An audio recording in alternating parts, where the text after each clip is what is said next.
Sir नमस्ते। आज sir Bhajpa की संभागीय स्तर आज यहाँ मीटिंग हुई, तो आज किस परिप्रेक्ष्य में सर ये पूरा आयोजन रहा है?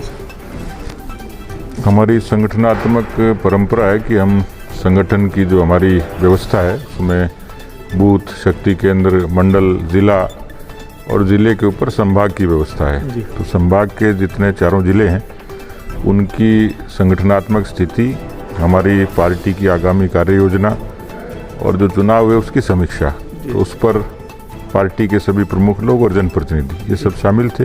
लगभग दिन भर की बैठक थी, आज उसकी चर्चा हुई।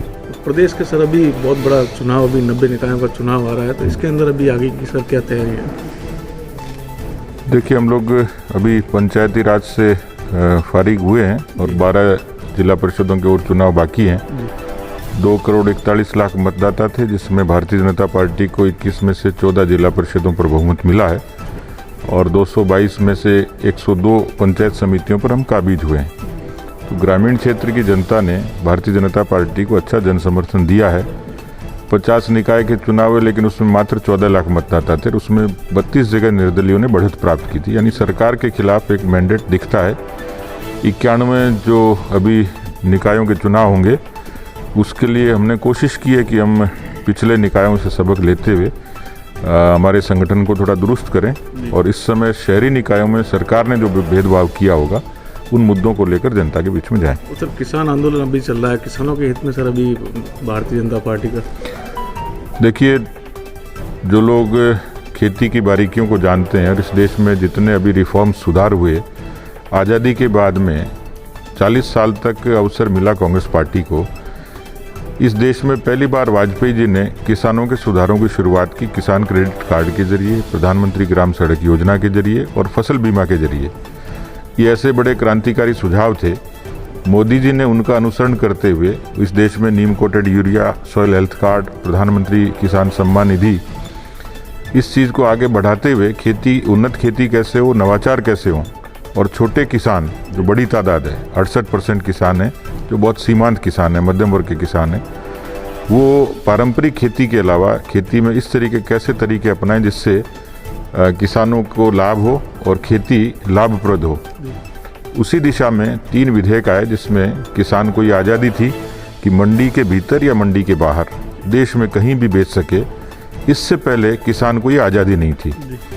दूसरा, आमतौर पर देश में फार्मिंग होती है और कॉन्ट्रैक्ट फार्मिंग पारंपरिक तरीके से होती थी। मान लीजिए मेरा खेत है, किसी के अमरूद का बाग है, किसी के नींबू का बाग है, आंवले का खेत है, ये सब ठेके पे, बंटाई पे जाते ही हैं और पारंपरिक तौर पे ही जाते थे। पर इस कॉन्ट्रैक्ट फार्मिंग को और अब प्रोफेशनल तरीके से कि छोटी जोत का किसान अपने खेत को किसी को भी करार पे दे सकेगा, लेकिन शर्त यह है कि उसकी वाजिब कीमत किसान को मिलेगी। पहले फसल की कीमत तय होगी, उसकी बाकी व्यवस्थाएं वहाँ का जो खेती के लिए आएगा करार करने वाला वो करेगा, ज़मीन का मालिकाना किसान का रहेगा। तो कॉन्ट्रैक्ट फार्मिंग के जरिए किसान को अपनी छोटी जोत में भी ज़्यादा लाभ मिले, ऐसी उन्होंने कोशिश की।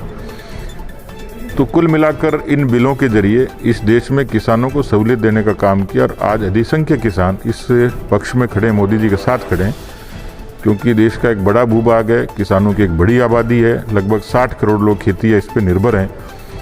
लेकिन मोदी जी की लोकप्रियता और मोदी जी ने जो रिफॉर्म किए उससे घबरा के और जिस तरीके से नागरिकता संशोधन कानून लागू हुआ, तो देश के ऐसे विस्थापित लोग थे जो पाकिस्तान से आए, उनको नागरिकता का हक मिला। इसी कांग्रेस पार्टी की सरकार ने जिसने विरोध किया वही नागरिकता के प्रमाण पत्र बांट रही है। तो इस बिलों के बारे में भी कुल मिला के कांग्रेस का प्रायोजित विरोध है। मुझे लगता है कि इसका कोई न कोई सकारात्मक सार्थक समाधान निकलेगा और भारतीय जनता पार्टी अपने किसानों की नीतियों को समर्थन में जारी रखेगी। और राम मंदिर सर बहुत बड़ी उपलब्धि रही है हम लोगों के लिए यहाँ, तो उसके लिए भी निधि संग्रहण की एक अलग अलग टीमें बनाई जा रही है, तो उस परिप्रेक्ष्य में कुछ कहना चाहेंगे आप?